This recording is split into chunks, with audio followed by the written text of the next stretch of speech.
Tonight, we're here at the Supreme Court where history is unfolding. After nearly 50 years, the nation's highest court overturns Roe v. Wade, taking away the constitutional right to an abortion. Reaction tonight across America. The Supreme Court is illegitimate. Protests and celebrations at the Supreme Court and in every state after the groundbreaking decision. Tonight, the message from the President of the United States. Now, with Roe gone, let's be very clear. The health and life of women in this nation are now at risk.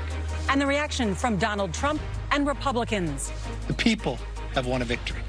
The voiceless will finally have a voice. As abortion rights become a central issue in the upcoming November midterms. The big picture tonight, the states where abortion will be banned. We're in Wisconsin, where one clinic turned away 70 women with abortion appointments. Driving more than 20 hours for an abortion. We're in a so-called surge state where they expect a nearly 400% increase in patients. Why the head of Planned Parenthood calls it a healthcare crisis. And finally, what all parties agree on, that the fight is not over.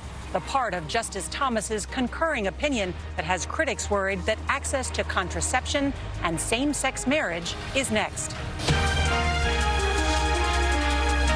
This is the CBS Evening News with Norah O'Donnell, reporting tonight from the Supreme Court. Good evening, and thank you for joining us on this Friday night on a day that changed America. We're outside the Supreme Court after the landmark decision that overturned Roe v. Wade and ended a woman's constitutional right to an abortion. As you can see behind me, demonstrators both for and against the court's decision were quick to the world. Still ahead on tonight's CBS Evening News, we'll tell you about an historic vote right here on Capitol Hill on the first major gun control legislation in decades. History was also made today when Congress sent to President Biden's desk the first major new gun control legislation in nearly 30 years, deemed dangerous. Coming up next, 1 year after that deadly condominium collapse, a major settlement for the victims. There was a somber gathering in Surfside, Florida today, marking 1 year since that 12-story condominium collapsed, killing 94 of the victims. And we'll be right back.